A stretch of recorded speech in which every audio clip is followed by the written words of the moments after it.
Hey guys, what's up? So today I want to talk about chapter 17 of Genesis. Keep in mind this is a mystic occult perspective. Is it the only one? Absolutely not. There are so many different ways to interpret the Bible. I'm just going to explain it in a way that made sense to me and gives me a peace of mind. So yeah, without further ado, I'm going to begin. And in order to understand chapter 17, there's a little context I want to provide saying that, chapter 15 and chapter 16 are about Abram and Sarai having ego meltdowns. Abram is the divine masculine, Sarai is the divine feminine. Abram went through so much stuff up until chapter 15 since his journey began in Genesis, right? He left the city of Ur, he dwelled in Haran, he dwelled in Canaan, he went to Egypt, ran into Pharaoh, Pharaoh freaked him out. Then he had to come back, he had to slay the 4 kings, he had to save his nephew Lot. Like, this guy is completely exhausted. And that exhaustion mirrors you on your spiritual journey. When you're going through listening to your intuition, the journey of like following what it is you feel like your calling is, right? Like, let's say you're a doctor and you're just like, my God, this logically makes more money. Like, logically, I went to school for 7 years. No, it's more than that. I know it's more than that, I'm pretty sure. But like because you logically invested so much time, because your paycheck is so good, you're like, this doesn't make sense when I use my mind to think about it. But you might have a calling that's like, hey, you should really open up a dessert shop and become a baker because your passion is baking. And that completely contradicts the rational mentality you had towards your life, where you're like, no, this is a stable, incredible income for me, what I have now. But for some reason, I'm falling out of love with it. And that can be seen as like an ego death, right? Like, what you thought your reality should be is actually contradicting your purpose here, because you don't choose the things you love. If you could choose the things you love, you could easily change your path in life like this. I love art. I love learning about mysticism, all this stuff. I love being creative. I love working out. There's certain things that I really enjoy in my life. There's other things that I'm not so enjoyable, that I don't find very enjoyable to me, right? So it's like, Michelle, go be a professional basketball player. I would hate every single day of my life, right? I'm not meant to express as that. People who follow their passion inherently glow and they shine because they wake up every day so fucking grateful that they're being authentic. Sorry, I swore, but that is just what it's about, is that passion is like, stop selling yourself short. Stop thinking you're not meant to do what it is you love to do, right? It's like, don't think that your intuition is steering you wrong. You were brought here by something far greater, far more intelligent than your rational mind can perceive. So it would only make sense to follow that compass, because that compass is linked to what brought you here.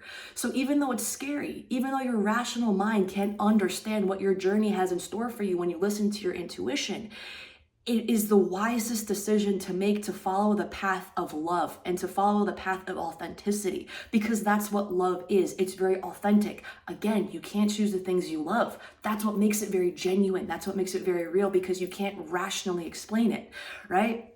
So I'm going to start, that's a little tangent I wanted to say, because these characters, Abram and Sarai, they're the divine masculine and divine feminine of one another, right? You have the yin and you have the yang energy, so within, so without, so above, so below. What Sarai goes through is essentially what Abram goes through, just in a different way. And it's no coincidence that in chapter 15, Abram has his ego death, and immediately after, Sarai has her ego death. I have both of those videos if you want to check them out. I'll link them in my description, just so you can have some further context, right? So chapter 15 is Abram having a meltdown, just like you and I do when we're burned out. And we're like, God, will I really receive? Then chapter 16 is about Sarai having a meltdown, being like, I can't do anything right. I can't manifest properly. Like, my womb is barren. And if anyone follows Neville Goddard, you understand the womb is within your consciousness, your subconscious. What are you planting your seeds? Where are you planting your seeds? And how often are you really watering them? How often are you really tending to them? And that's just an allegory for how often are you repeating the mantras that best serve you, the mantras that are calling you, right, to act upon, to become the version of you feel called to be. God then chills out Hagar and Sarai in chapter 16, And then we have chapter 17. And here it says, after they both cooled off, here it says, and when Abram was 90 years old and 9, which is just a fancy way to say 99, the Lord appeared to Abram and said unto him, I am the Almighty God, walk before me and be thou perfect. So just keep in mind, like, Abram, he was 99 years old here. Literally in the last chapter or the chapter before this, he was 13 years younger. So it's just like, where did the time go? Like, what about those 13 years, right? Like, were they just hanging out? Did they go back to Egypt? Are they on vacation? Like, did they eat anything? Like, nothing is described. And that chunk of time it should be analyzed, right? If you were to disappear for 13 years and then randomly come back, wouldn't people have questions about where the hell you were? Probably, right?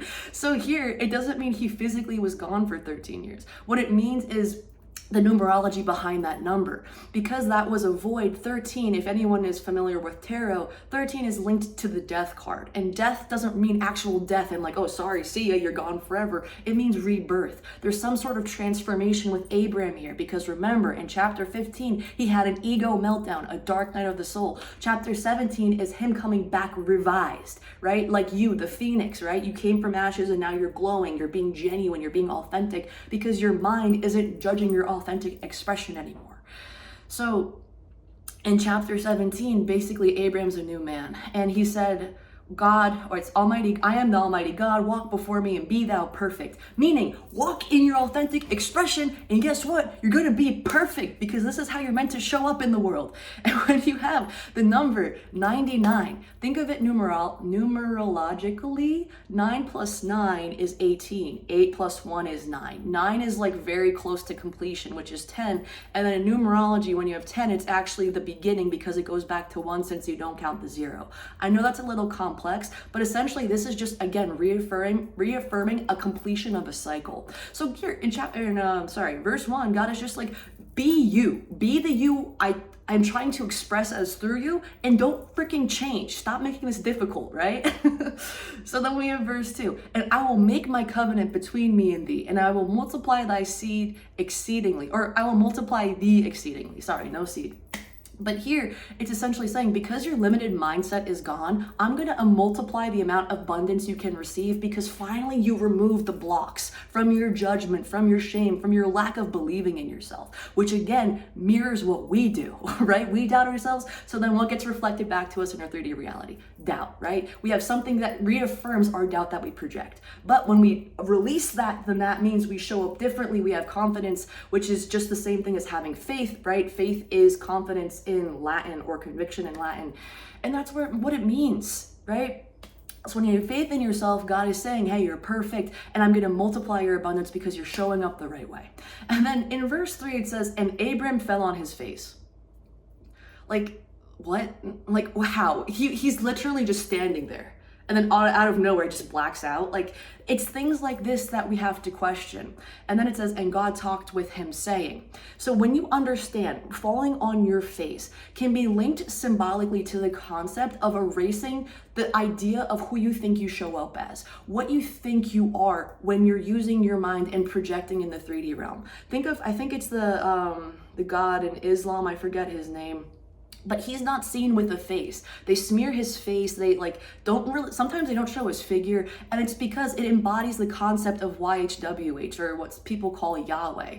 So if Islam is doing this kind of thing, showing a faceless, formless being, if Judaism is doing it with Yahweh, then it's like, okay, so these religions are communicating the same thing. When you let go of what you think you're meant to show up as in the world physically, the things you think you are, when you surrender those, you genuinely embody Christ consciousness, which is just your authentic expression, which is just listening to your intuition. So falling on your face is essentially getting rid of the way that you think that you should show up in the world with your mind, and you're finally allowing yourself to express authentically. And that's why God is talking to him here, because God can only talk to you when you show up authentically, when you surrender your rational egoic mind, right? And then we have verse 4. As for me, behold, my covenant is with thee, and thou shalt be a father of many nations. So here, when, sorry, I lost my place. Hold on, let me erase this. Okay, there we go. So when the word nations shows up, you can see that being symbolic of many facets of yourself, right? If you can say that your body's your house, okay? You can say your body's an entire country. Within an entire country, there's gonna be different areas that are states, okay? Or whatever you wanna call them, like regions that are separated from one another. Because you completely convene with God, that means you master the entire country in which you are. Right? There's no part of you, let's say you have doubt, right? And we're talking about the US, all right? There's 50 states. If you have doubt and lack, that's two aspects of yourself you haven't conquered. So immediately we're gonna get rid of Iowa and we're gonna get rid of Florida, okay? Because you haven't gotten rid of those two aspects of yourself in the sense of transcending them, you're not gonna be a complete nation. You have to transcend them to obtain being the entire control of your nation, okay? So here, because Abram sacrificed the concepts of himself that he thought he was through his mind, he's going to be let me look at the exact wording, father of many nations. And also, you can see this as many nations as being like, because you're not limiting yourself, you're going to receive divine abundance, right? Like you're going to receive more than your wildest dreams. Imagine someone telling you, hey, you're going to receive a country. And then you're just like, yo, I don't even know how to react to that. And somebody's just like, no, let's pluralize that. Now you're gonna have 10. That's what nations are. So like, if you were to be awarded 10 countries, you'd be like, what the hell? Because your mind can't conceive why you would deserve that, but your spirit understands why you deserve that. So that is like the hyperbolic way of explaining, don't limit yourself. So I recognize I left out verse 5 and I really want to shine light on it, so I apologize, but I'm going to jump into it now. And it says, neither shall thy name anymore be called Abram, but thy name shall be called Abraham. For a father of many nations have I made thee. Notice how I made the Abraham very breathy, right? When a Jewish person speaks, they kind of have that H rasp in their dialect. When they go like LeHeim, there's a reason for it, because the H is very breathy. And when you take a breath, it signifies that you have life force or vitality within you. You're very much alive. And in the beginning of Genesis, in the story of creation, God breathed into man, and then man came alive. He became animated. He became embodied with spirit.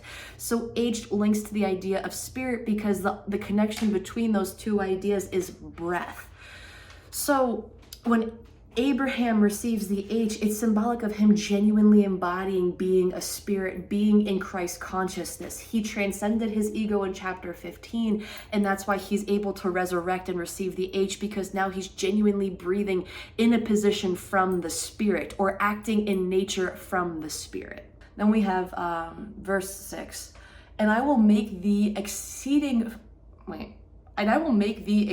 fruitful, and I will make nations of thee, and kings shall come out of thee. So basically it's just expanding again on the idea of like being fruitful. When you think of spring and you have a successful crop, what is it? It's extremely fruitful, right? Which means it's extremely abundant, which means all the seeds that were planted are now finally bearing fruit, and now you can reap your rewards. So because he's doing all this inner work, it's like, hey, the fruits of your labor are paying off. And also understand when it says kings, I know that the idea of kings, you can take it one of two ways. It's symbolically, it's seen as somebody very powerful. You can have a very righteous king, right? Somebody who's very morally in line with what it is they want to do with their country, trying to lead it the right way. And you can have a very vicious king. There's polarities.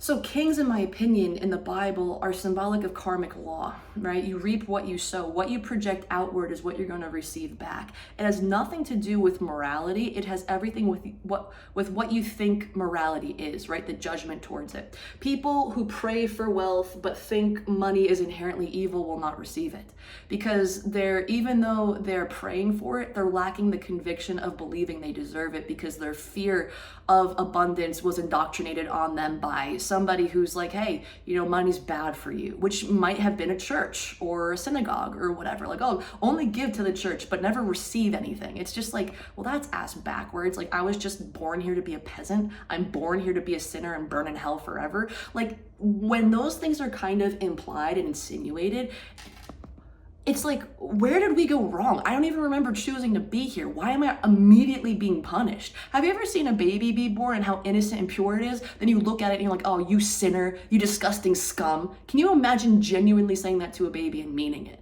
Like that is the philosophy of religion, essentially. Maybe I'm saying it with more malice, but how can you say somebody is a sinner without malice? Like, right? It's implied. So it doesn't make sense. But here, when they talk about kings, and when it says, oh, kings will come out of you, it's kind of like Abraham saying, like, listen, you're going to come across very mystically powerful people. In the Bible, you have King Solomon and King David.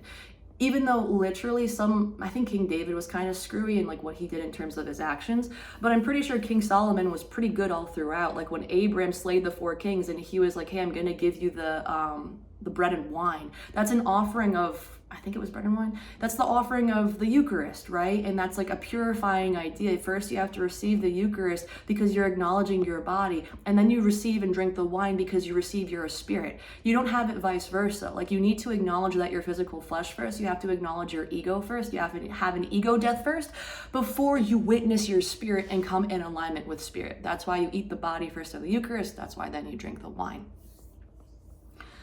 So yeah, like kings are symbolic of messianic wisdom and inner mastery, if you are to look at it from a Jewish mystic lens. Verse 7, and I will establish my covenant between me and thee, and thy seed after thee, and their generations for an everlasting covenant, to be a God unto thee, and to thy seed after thee. So here it's just like saying, hey, you're finally being initiated into embodying God consciousness now. And all of the legacy that you leave behind, because you're the trendsetter of this, so will your seed be. Like in my opinion, every Christ figure in the Bible, first you have Cain and Abel, then you have Noah, then you have Abram, then it turns to Isaac, then it turns into Jacob, and then Jacob turns into he gets renamed Israel. Like it's not a coincidence. Each of these figures, of course, they're masculine because you need to understand your masculine principle first, which is your ego, to transcend it to witness your spirit, similar to receiving the Eucharist and drinking the wine. So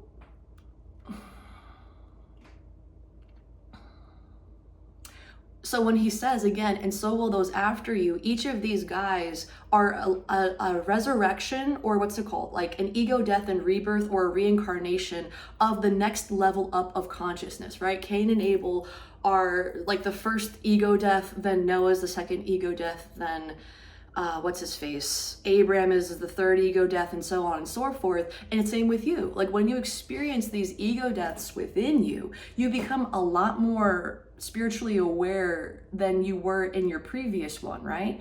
And then the same is going to be for the next one that you have in the future when you fall asleep again.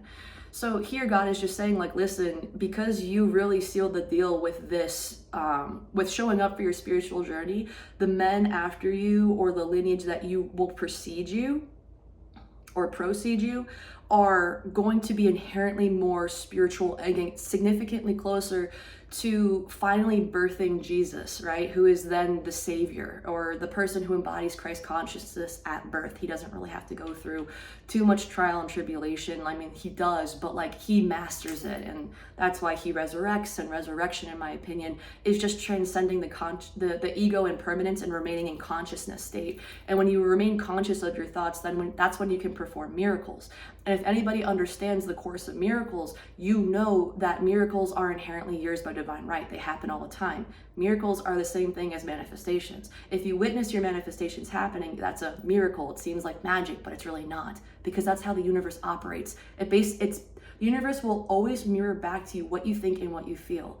The Bible is an allegoric psychological drama explaining this power. And that's why Christ, again, was able to create miracles, because he understood the power of manifestation and how to wield it appropriately. All right, so we have verse 8, and I will give unto thee and to thy seed after thee the land wherein thou art a stranger, all the land of Canaan for an everlasting possession, and I will be their God. So here, when you mystically inherit the land, it means like you awakened, you integrated and transformed your inner world. I forget what chapter or book this is in, but it says the kingdom of God is within you. And the kingdom of God, you can argue, is like, oh, the land of heaven or the land of God or whatever. And When you can transcend your mind, you can inherit all of the land, similar to the nations, like I mentioned before. If you have an inkling of doubt or lower frequency thoughts, you can't inherit all of the land. You inherited most of it, but not all of it. But because Abram, again, fulfilled his promise with God, he's saying, listen, buddy, all the land is yours. All right, verse 9. And God said unto Abram, thou shalt keep my covenant, therefore thou and thy seed after thee in their generations. So here he just keeps saying, you'll get abundance. You sealed the deal with following your intuition. Keep doing good work. Verse 10, this is my covenant, which ye shall keep between me and you and thy seed after thee. Every man-child among you shall be circumcised. So here, circumcision isn't implied to the foreskin. And the reason why I feel like I have grounds to say that is because in different verses that I'll put up here on this video is that other body parts are circumcised. I think the ears are circumcised, the heart is circumcised, the lips are circumcised, and maybe something else. But if other parts of the body can be circumcised in that sense, which you don't hear about that. Somebody says, cut your hand off. They don't say circumcise your hand. That seems kind of strange, right? Or circumcise your heart. It's like, no, don't cut my heart out. That's, not favorable for my longevity. Like, I'm going to bleed out. So it's like, what do they mean by circumcised here? In the next line, he mentions foreskin, but in this line, he doesn't. So I'm going to read it again. This is my covenant, which ye shall keep between me and you and thy seed after thee. Every man-child among you shall be circumcised.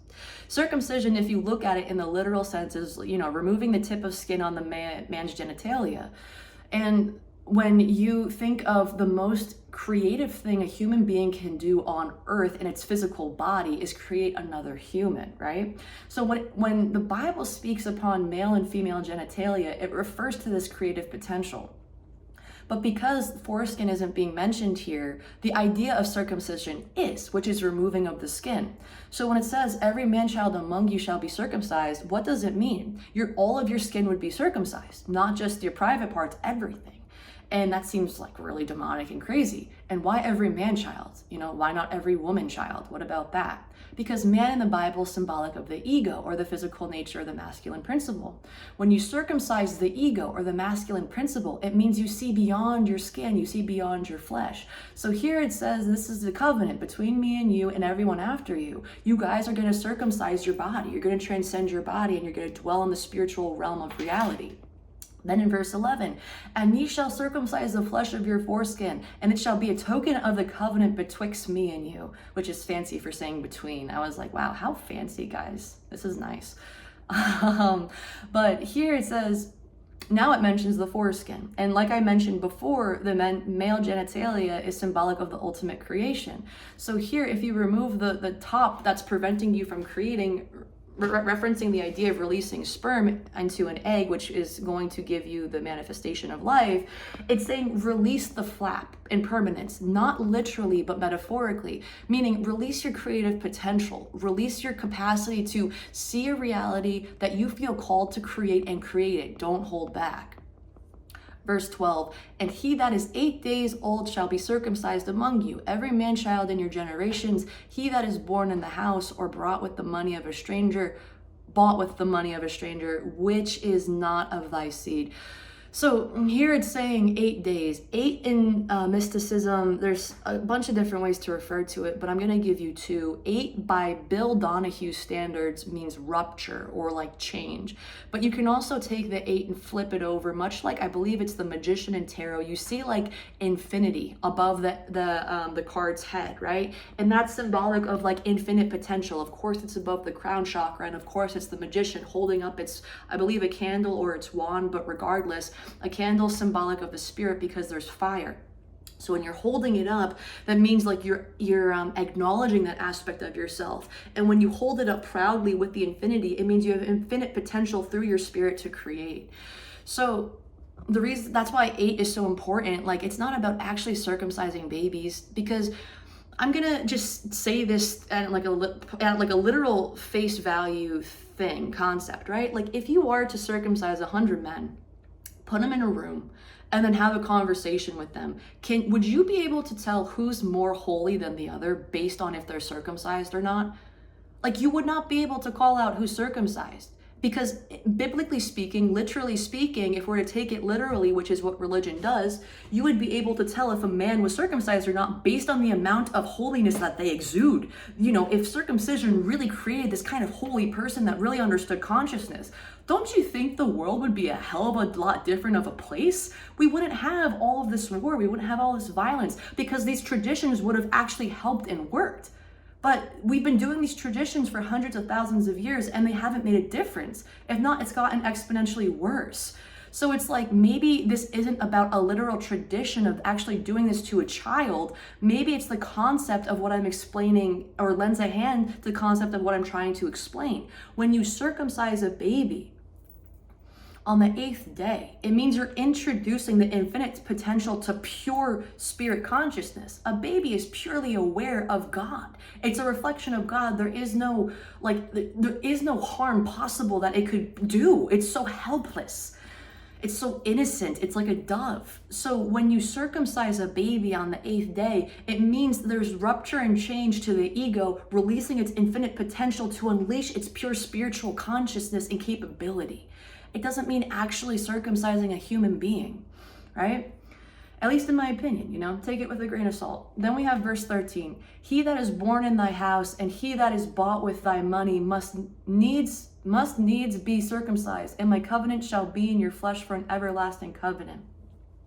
So somebody who's born in the house and somebody who's bought with money, in my opinion, what that means is your body's symbolic of your house. Your body is also your temple. That's where the temple of God is, or, you know, your mind, because of the pineal gland and the pituitary gland and all that good stuff, secreting the Christos and then having that Kundalini experience with your third eye. The house is your body, and symbolically speaking. So whatever's born within you, whatever you were born with inherently pure, and what you bought with money, meaning what you took into you through the physical realm, right? The labels you bought, the things you bought into that you think make you you. You know, I might look like, I don't know, maybe not look like, but in the past I played soccer, okay? And like I have aspects of myself that I enjoy, like I like drawing. Would I identify myself as an artist and a soccer player in totality? It's like, no, because those labels I bought with money, symbolically. I existed before those labels were casted onto me by my own will.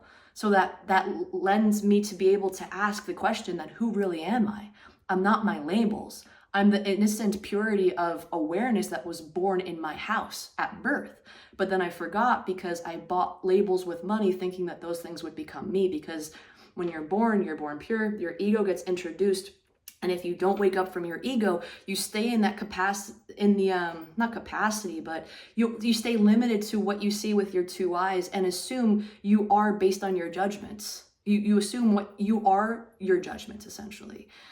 So here he's saying that, like, everything that you ever identified as, the good and the bad and the things you like thought were you or whatever, you have to purify them, you have to circumcise them, you have to transcend them.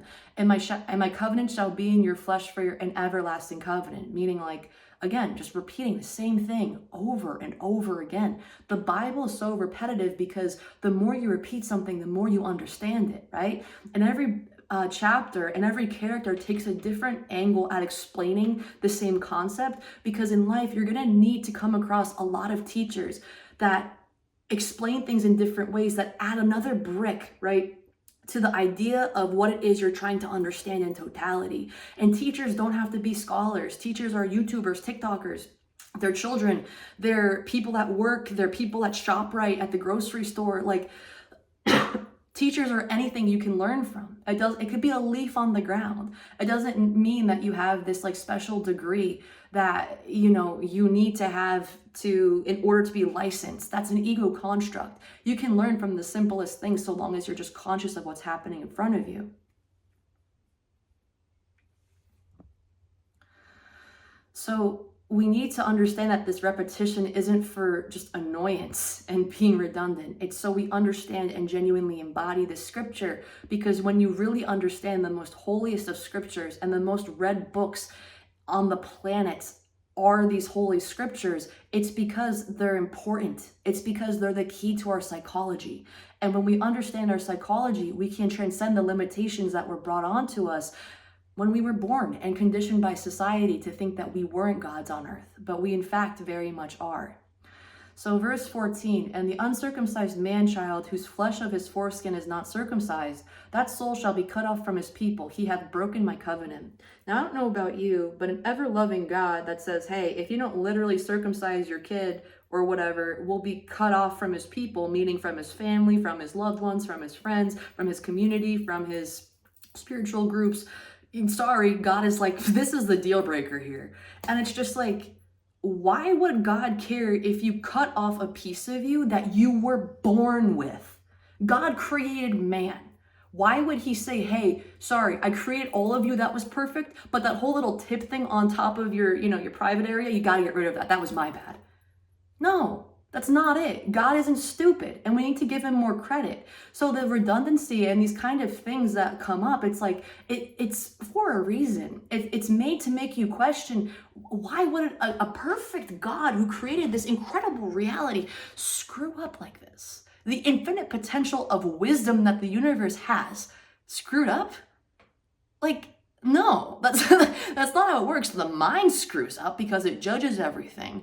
But what created the entire world? Look at your backyard. Would you be able to create that beauty? If it's got trees, if it's got birds, if it's got worms in the ground, if it's got dirt, if it has fungus with all these communication underneath it based on its roots, branching out and talking to the trees and communicating to the whole ecosystem. You think you can create that? Good luck. Like, that is a mind construct. This is incredible intelligence. I'm sorry, but how the hell could God screw up and say, sorry, I messed up? The most important part of a man, if we're talking about reproduction, that's an incredibly faulty system. That's like a car company saying, oh, sorry, we forgot to put the engine in the whole car. Like, no, you didn't. Like, that doesn't make sense. Of course, like, this is, in my opinion, again, symbolic. And that kind of like contradiction is meant to get your attention to question, what the heck does this mean? So here it means if you don't circumcise your child or your man-child, man again is symbolic of the ego and the mind. When you don't circumcise the mind, meaning when you don't transcend it, you're going to be cut off from the people of God. And the people of God aren't limited by their mind. They're not limited by their physical body or their 3D reality because they understand they're much more than that. Yes, you're born into a body, but you have a spirit, and your spirit is the connection to the world, or sorry, not the world, but the universe or the cosmos or whatever it is you call God or energy or frequency, whatever the heck. So when you understand that your body's literally built like an antenna, you have a giant bobble and then you have this slender stick called your figure, right? That is meant to release and send out frequencies through your brain while it's connected to the heart and emit this frequency that will mirror back into your 3D reality and experience that matches what it is you're projecting. If you cannot do that, that means you are not circumcised. And that means that you haven't transcended your mind, and it means you will be cut off from the spiritual realm. Verse 15, and God said unto Abraham, as for Sarai thy wife, thou shalt not call her Sarai, but Sarah shall be her name, or shall her name be. So Sarai gets an H in her name because Abraham gets an H in his name too. H is symbolic of the breath in Judaism, right? Or in Hebrew, when like people, I forget what it means, but like LeHeim, like that sound, the is very symbolic of H. And H is symbolic of the breath, right? So it's like to aspirate, and that's what Abel's name means, is to aspirate or spirit breath. And when God created man, I think he breathed it into the nostrils. Breath is highly symbolic of spirit, and H is linked to the idea of spirit. So because Abraham completed his covenant, he received his H, and because Sarah is Abraham's divine feminine, she's attached to him. So of course she's going to receive the H too, because they went through this journey together. You cannot separate your inner masculine from your inner feminine. You can witness them separately, but you can't actually separate them in permanence. So here we have verse 16, and I will bless her and give thee a son also of her. Yeah, does it say, I will bless her? That's so, I will bless her, and she shall be a mother of nations, kings of people shall be of her. Sorry, I just thought was so casual for this whole chapter, especially because they said like betwixt before, and it's just like, they said back then. Sorry, I'm going to read it one more time. And I will bless her and give thee a son also of her. Yeah, I will bless her. I can't get over that. And she shall be a mother of nations. Kings of people shall be of her. So again, just like God said to Abraham, listen, you're going to have kings and whatever, and you're going to inherit many nations. It's the same promise Sarai receives for the exact reason I mentioned before. The divine masculine receives, so the divine feminine receives, because all is one. Even though you have duality, all is still singularity. So verse 17, then Abraham fell upon his face again and laughed, dude. He laughed. So funny. Can you imagine just standing there and literally face planting and then just being like, ha, that thing I do? Like, no, he didn't do that. What it means, again, is surrendering what you think you claim as an ego construct of all the labels you think make you who you are. Your face is one of your most identifiable features that people can recall you as. That's why your face is on your license. It's why it's on your passport, all these legal documents, right? Like, obviously your name and your social is important, but like if you see somebody's face, you're going to be like, oh, hey, Donna. Right? If you see somebody's social, you're going to be like, I don't know, this is a barcode. Like, it's not the same. So after Sarah receiving the H, he's like, yes, I freaking did it. And when you finally do something so incredible like that, where you're like, finally, fucking my abundance is coming to me. I feel like I unlocked something that has been holding me back forever. It's the same thing as you and I finally celebrating and finally being like, we did it, you know? And when you do that, you kind of laugh and you, to an extent, maybe cry because you're filled with so much joy. And joy is linked to laughter. And it's no coincidence that his son, Isaac, actually translates the name, Isaac translates to laughter. So it's kind of foreshadowing that. So then Abraham fell upon his face and laughed and said in his heart, shall a child be born unto him that is 100 years old, meaning him? And shall Sarah, this is 90 years old, bear? So here it's Abraham being like, really, can I have kids? When you look at the numerology of that, Sarah is representing 90, that is 90 years old. So that's 9, because 90 is 9. And then you have, shall a child be born that is 100 years? Abraham, who is, 100 is 2 zeros, so it's just 1. So Abraham's representing 1, Abraham's representing 1, Sarah's representing 9. And then there you have the full numerological scale, right? 1 through 9, because you can add zeros, but anyone who understands numerology is you get rid of zeros, right? And then it's just that timeline, or that number line. So you can see it's like the beginning and the end, or like in a cool way. I don't know if this is really fair to compare it to, but the beginning in the zodiac is Aries, right? And that's representative of something very masculine, very like, I am that I am, because that's what its archetype is. So if you start with Aries, now granted, Aquarius is not the 9 zodiac sign, but I'm looking at this from a cycle of like completion. At the end, you have Aquarius, which can be reflective of more of like Sarah, because from what I understand, Aquarius is linked to the idea of collective consciousness.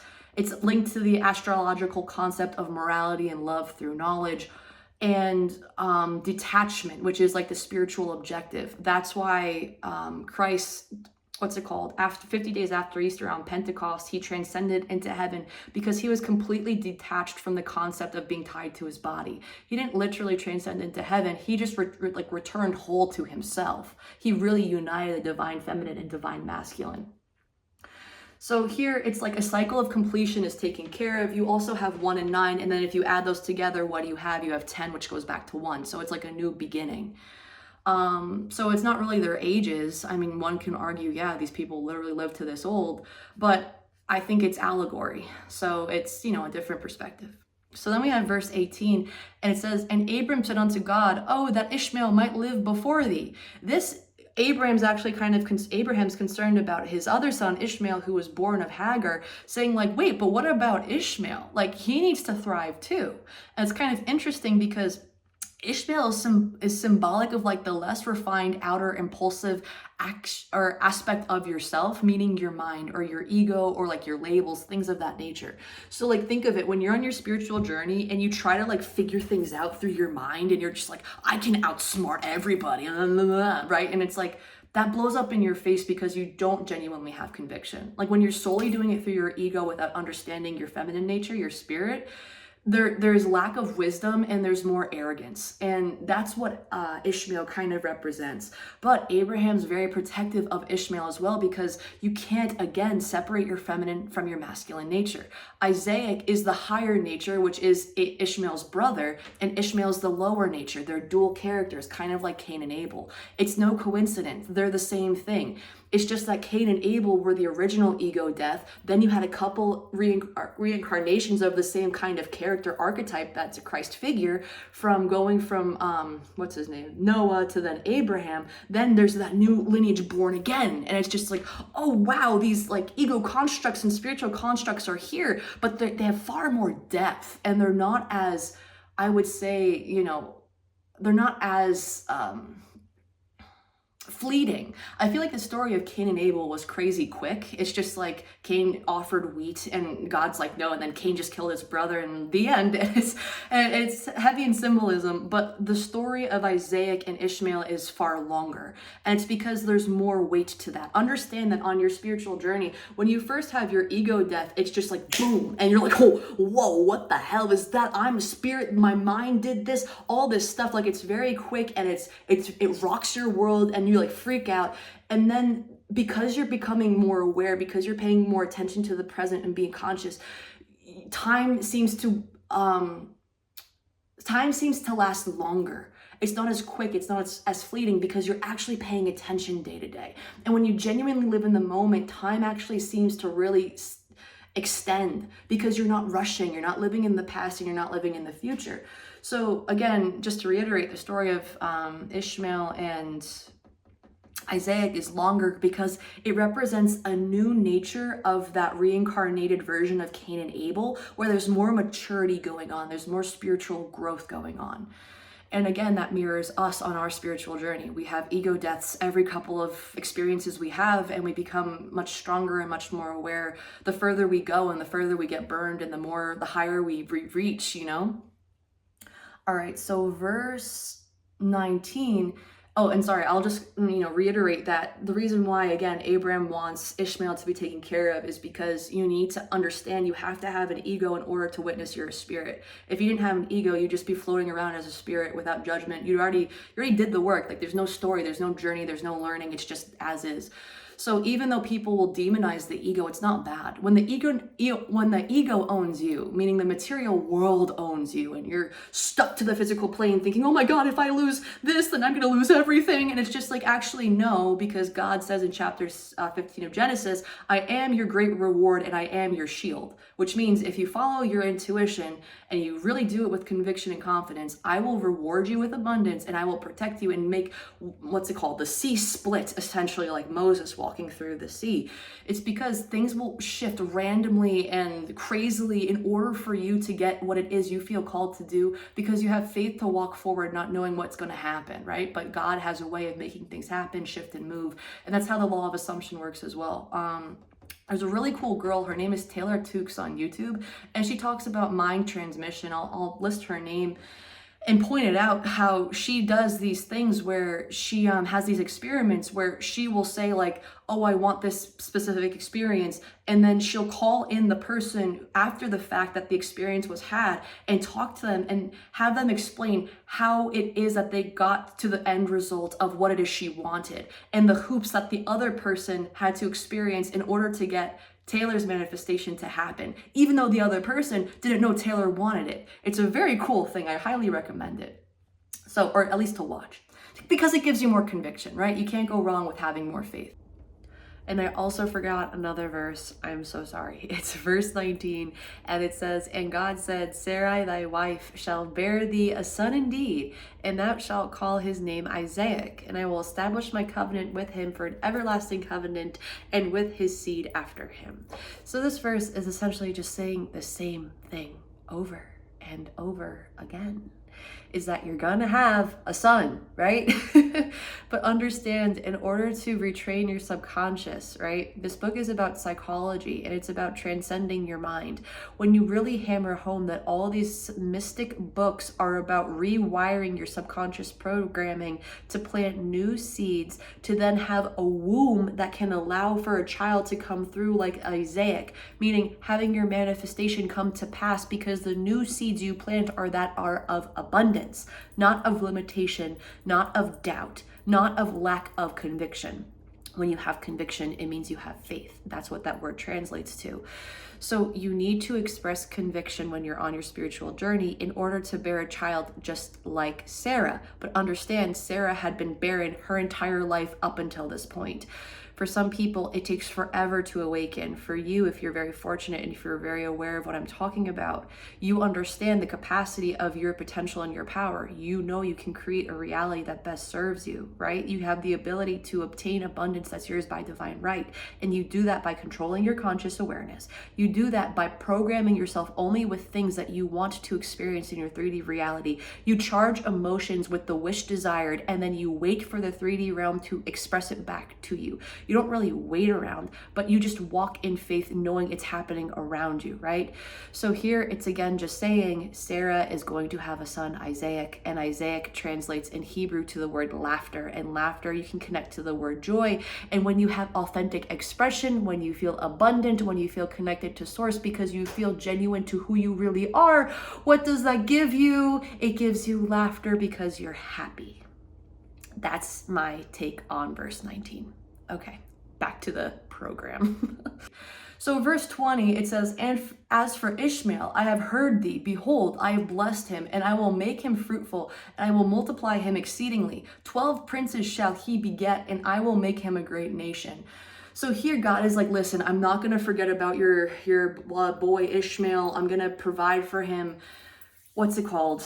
How many things? 12 princes he shall beget, and I will make him a great nation. So here God is like, listen, Ishmael's taken care of, no worries. But like, kind of understand that he didn't give Isaac anything. It's kind of weird. Like, why didn't he promise Isaac anything? Why didn't he mention, maybe it's because he's not born yet, but it's like, that's weird. Why wouldn't you also include his promise? And it's because, in my opinion, first you need to like have your ego death and birth through Ishmael to recognize your spirit through Isaac, if that makes any sense. So verse 21, "But my covenant will I establish with Isaac, which Sarai shall bear unto thee as at this set time in the next year." So here God is saying like the thing that I questioned before. Okay, I'm going to establish a covenant with Isaac next year. But it's like, well, why not now? Like you said he was born, right? And it's like, actually not really. He was conceived at this time, but it takes roughly a year for a pregnancy to happen, right? I mean, 9 months, but then you have those 2 following months where it's like, hey, this is your creation. And then there's the follow-up of the aftermath of that creation. So here it's like, we're going to have a promise with Isaac, but we're not going to do it just yet for that reason. So it's like the completion of a cycle again. Verse 22, "And he left off talking with him, and God went up from Abraham." So when Abraham left from talking with God, can you imagine just turning your back and being like, "Good talk, God, see you later," and like going off to like get a juice or something? It's so funny, like when you take it literally. But then in the other verse, "And God went up from Abraham." To go up means to ascend. So after this closing of this conversation or this spiritual, I guess, not awakening, but like meditative state Abraham is with this communion with God, then God ascended because the conversation or the meditation was completed. So verse 23, "And Abraham took Ishmael his son, and all that were born in his house, and all that were bought with his money, every male among the men of Abraham's house, and circumcised the flesh of their foreskin in the self same day, as God had said unto him." Now here, where did these people come from? You know, it's, and like, if you were to take it literally, what house? Where does he have real estate? And every male among the men of Abraham's house, like, who's there? You know, it's like, again, the Bible will spell things out like this because it's meant to make you question these things. Like, okay, so there's men here. Where were they the entire story? And what this means is just all the aspects of Abraham, because remember, symbolically, the house is your body. So every man, every identity, everything that you think you are, you need to circumcise it. You need to transcend the flesh of the skin that you think is like who you are as your identity, and recognize you're a spirit. Verse 24, and Abraham was 99 years old and 9 when he circumcised in the flesh of his foreskin. So he circumcised himself at apparently 99 years old. God said you can only do that after 8 days of being born. So again, another contradictive thought. I'm like, well, that doesn't make sense, because you're supposed to do that after 8 days. That's the law, right? Why is Abraham given the pass to just do it now? He's 99. Why can't we do it at any point in time? That doesn't make sense. So it's like, I question that. And that's the reason why I question it, is because I think the literal way of doing this is going against the Bible, since it implies, hey, you have to do this on the 8th day, not when you're 99 years old. But again, 99 is 9 plus 9, which is 18. 1 is human consciousness in the Bible, or God, or logos, and 8 means to rupture. So when you rupture you rupture when you recognize your God consciousness, and then 9 is like the completion of it. Like, wow, I transcended my body, I transcended my flesh, and now I'm embodying God and logos. And then verse 25, and Ishmael his son was 13 years old when he was circumcised in the flesh of his foreskin. Same question I want to ask. He's 13. Why is he allowed to get circumcised now? It's like God didn't say that. It had to be 8 days after you were born. So it's just like, again, my opinion is this is numerologically important. 13 means death and rebirth. So here Ishmael is having a rebirth of his archetype character, which represents the masculine nature of the physical world, the ego, the mind. Verse 26, in the same day was Abraham circumcised and Ishmael his son. So again, just repeating, they did the deed, whatever, great, good stuff. 27, and all the men of his house born in the house and bought with money of the stranger were circumcised with him. So again, these are just aspects of Abraham, all the labels you think you are, all the concepts that you took on when you were alive. You have to sacrifice all of those, quote unquote, putting them on an altar, which means to sacrifice to God the labels that you think make you who you are, your ego, your beliefs, all the good ones, all the bad ones, whatever they might be. And you have to give them up to the Lord, because you have to circumcise them or release the shallow aspects of what they represent and connect with your spirit. So this was more of a long video, but I hope you guys enjoyed it. Let me know if you, learned anything. And honestly, feel free to follow me on TikTok for short form content. It's the same kind of account name, just with periods. So it's the point joy, point of, point being, point you, period. And the reason why that's the name of my account is because when you recognize that you're a soul at the core foundation of your being, you're so freaking happy that you can just be authentic, right? And to understand the truth of the mystic symbolism behind all of these scriptures brings back light to earth, or consciousness to earth, or allows people to just be themselves. And that's what will bring it back the joy, right? The authentic nature that we need to express as. So thank you guys very much for listening. I hope you enjoyed that, and I'll see you in the next video.